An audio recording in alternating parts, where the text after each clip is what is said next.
Bonjour, je vous apporte le salut fraternel de la section de Seine-Saint-Denis du syndicat national Force ouvrière des lycées et collèges. Beaucoup d'entre vous ici ont certainement été confrontés à l'absence non remplacée des enseignants de vos enfants. Mais contrairement à ce qu'affirment Macron et consorts, ce ne sont pas les enseignants ni leur statut qui sont responsables. Dans mon académie de Créteil, le recteur a commencé l'année scolaire en envoyant 2630 lettres de non-renouvellement à des professeurs contractuels en CDD, 2600 professeurs de maths, de français, d'anglais, de sciences, d'histoire géo, à qui le rectorat a osé dire « Nous n'avons pas besoin de vous ». Ce cynisme, dicté par la seule volonté de respecter ce que le recteur a appelé, je cite, « le plafond d'emploi et de finances », s'est retrouvé confronté aux faits. Dans un collège du département, par exemple, classé REP+, donc éducation prioritaire plus, plusieurs centaines d'élèves ont été privés de cours de français, en particulier parce qu'une collègue en congé maternité n'avait pas été remplacée. Dans un autre collège public, lui aussi en éducation prioritaire, les élèves inscrits dans une classe spécialisée dans l'étude de la musique ont été privés de professeurs de musique durant toute l'année. Et cette réalité est vécue dans l'immense majorité des collèges et lycées du département, où les élèves ont été privés d'une bonne partie de leurs cours.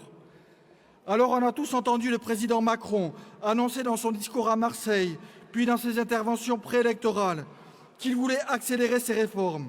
On l'a entendu en particulier expliquer que la solution résiderait dans la généralisation des cités éducatives, puisqu'il s'agirait selon lui de traiter les problèmes locaux dans le cadre d'une école territorialisée, c'est-à-dire émiettée avec des statuts nationaux des personnels pulvérisés.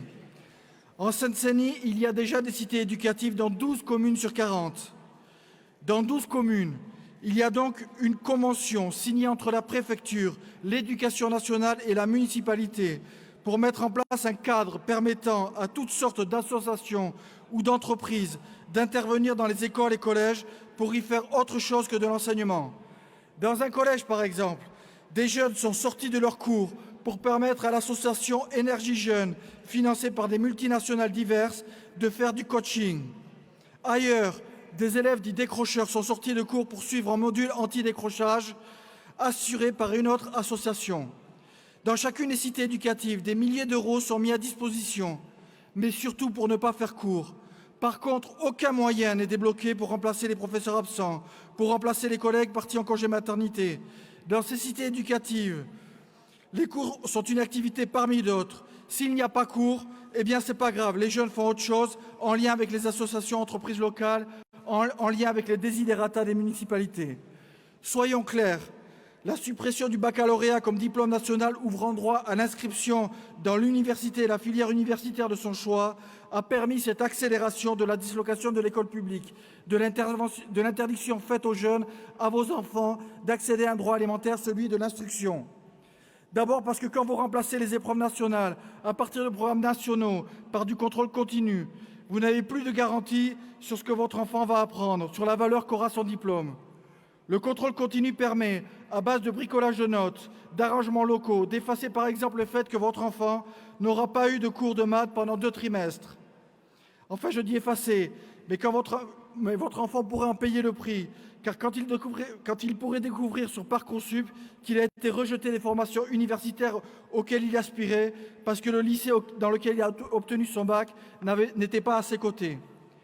Ensuite et surtout, quand le gouvernement s'attache prioritairement à remettre en cause tous les droits collectifs des salariés, que ce soit le Code du travail, les statuts de la fonction publique, les conventions collectives, les grilles salariales, il commence par remettre en cause tout ce qui a un rapport avec les diplômes nationaux, qui, pour une bonne partie encore, fondent les qualifications.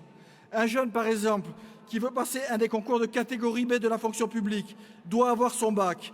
Pas étonnant donc que Macron remette en cause dans les mêmes mouvements statut de la fonction publique, recrutement par concours et existence des diplômes nationaux.